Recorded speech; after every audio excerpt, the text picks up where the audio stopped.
Setelah mendapat keluhan dari pasien Rumah Sakit Dr. Muhammad Saleh, Komisi 3 Dewan Perwakilan Rakyat Kota Probolinggo gelar rapat dengar pendapat terkait pasien rawat inap.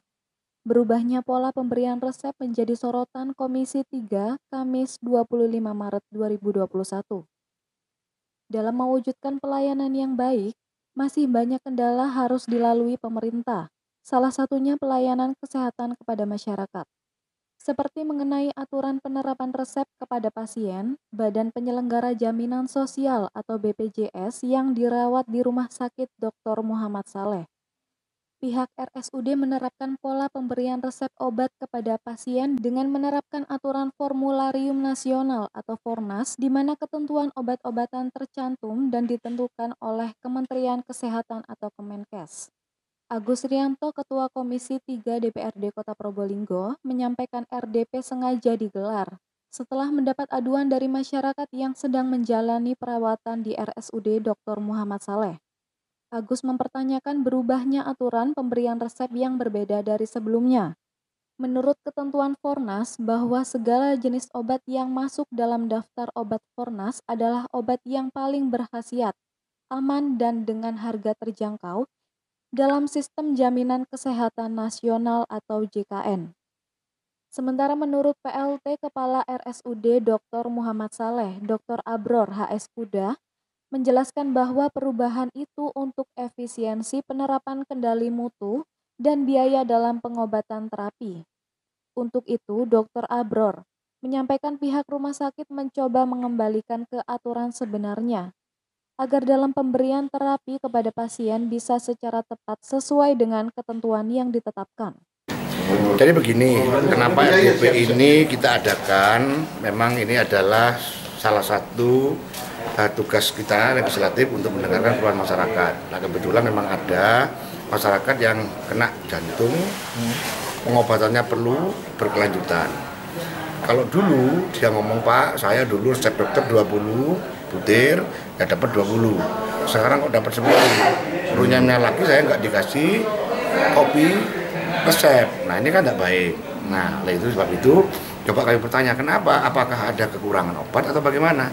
Ternyata apa tadi yang disampaikan oleh Dr. Abror bahwa dia akan dikembalikan kepada kitohnya.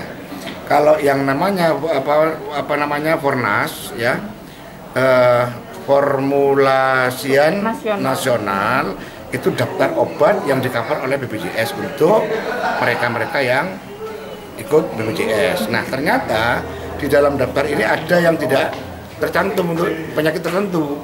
Nah ini di cover oleh rumah sakit. Contoh seperti obat jantung ya.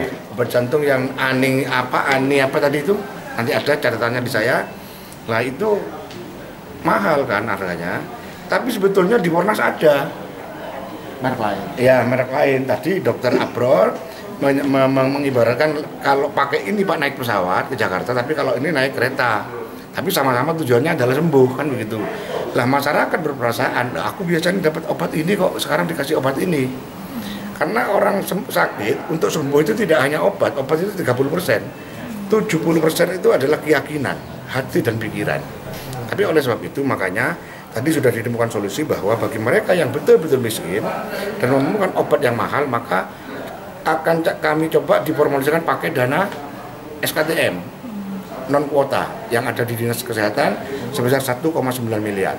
Cuman masih dicari formulasinya. APBD ya? APBD itu. Itu bisa di-cover kan? Itu kan untuk menyediakan mereka bagi kesehatan warga miskin kan. Apa itu termasuk yang punya kartu Pandalungan atau Bestari itu Bapak? Ya, tadi disampaikan kalau yang sudah ikut UHC dia harus butuh obat yang mahal, ya kan? Di luar BPJS maka bisa di-cover oleh kartu Pendalungan. Nah, begitu. Sehingga Kota Probolinggo betul-betul memberikan pelayanan kesehatan zero. Langkahnya obat karena tidak mengikuti aturan itu ya? Bukan langkah obat tadi, langkah ya. Ketidakhadiran obat itu tadi ada yang dari faktor distributor, ada yang dari faktor keterlambatan pengiriman. Bukan memang tidak disediakan. Tetap. Memang tidak ada memang tidak ada. Memang tidak ada atas kelangkaan obat ya. Bukan berarti tidak beli gitu loh. Nah, saya ibaratkan tadi bahwa rencana Dokter Abor ini bagus, cuma tidak boleh langsung, Pak. Kalau dulu kamu obat ini, sekarang pakai obat ini tidak boleh, Pak. Jadi harus lari seperti lari estafet itu, Pak. Jadi sesama lari, tongkat yang begitu kena, baru yang satu berhenti, kan gitu. 35-45% itu untuk sedangkan idealnya 25%. Itu acuannya dari mana sih Pak untuk dilakukan evaluasi penggunaan obat itu? Apakah memang ada aturan khusus soal Ya, itu? jadi begini, dalam proses penegakan diagnostik sampai sebuah terapi itu ada campur tangan obat-obatan. Sedangkan BPJS ini sifatnya adalah grouping, ya. Jadi misalnya penyakit A, ya wis, kau tak bayar sama ini, nah gitu loh. Nah, kalau kita tidak melakukan efisiensi untuk kendali mutu dan kendali biaya, bukan berarti kita berbisnis dengan masyarakat, maka tidak akan bisa melakukan gendong endit. Karena ada beberapa tindakan pelayanan yang di BPJS itu pendanaannya tidak sesuai, dan kita menggunakan sistem margin. Ya, jadi misalnya tindakan A ini bisa membantu menutupi supaya tindakan B bisa dilaksanakan. Tapi kalau sudah di tindakan A ini kita maksimalkan, dia tidak akan bisa membiayai tindakan yang B. Itu yang pertama. Yang kedua, efisiensi kendali mutu, kendali biaya dalam pemberian terapi ini memang diperlukan. Karena nggak bisa kalau kita misalnya ini tidak perlu diberikan hanya karena ini bukan merupakan first line pengobatan, cuman hanya sifatnya subjektif. Ya, di dalam dunia kesehatan kan kita nggak mengenal subjektif. Misalnya Mbak Putri, saya senangnya pakai obat A, tapi BPJS menyediakannya obat B. Terus kemudian rumah sakit dipaksa untuk memberikan obat A, sehingga marginnya akan naik menjadi 30% sampai 45%. Nah itu. Nah makanya kita mencoba untuk mengembalikan kepada fungsinya, kepada clinical pathway yang ada, kepada aturan yang sebenarnya, supaya kita tidak bereforia dalam pemberian terapi. Itu penyebabnya kok sampai melebihi persentase? Kan Ya, 25%. itu sejarah yang kemarin. Saya tidak berani menjawab. Gitu loh. Ya, tapi yang sekarang, tetapi jangan khawatir, apabila memang terapi itu dibutuhkan dan di BPJS tidak ada, rumah sakit wajib menyiapkan.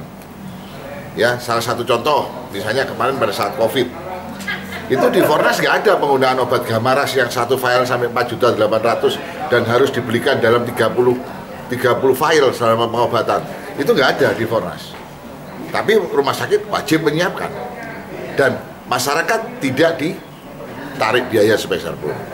Tetapi kalau obat itu ada di Fornas, kemudian masyarakat itu diberikan obat jenis di luar Fornas, lah ini yang harus saya kembalikan kepada Fornas. Wong di Fornas wis ono, kok masyarakat minta lebih di luar Fornas, gitu loh. Kan kita menyalahi aturan hanya karena faktor subjektivitas. Fornas itu panjangannya apa itu? Formularium Nasional. Formularium. Yang penyedia obat ya. Bukan, Fornas ini ditentukan oleh Kemenkes. Nama obatnya itu disesuaikan dengan Kemenkes. Dari Probolinggo, Mas Udi, NTV Kita melaporkan. NTV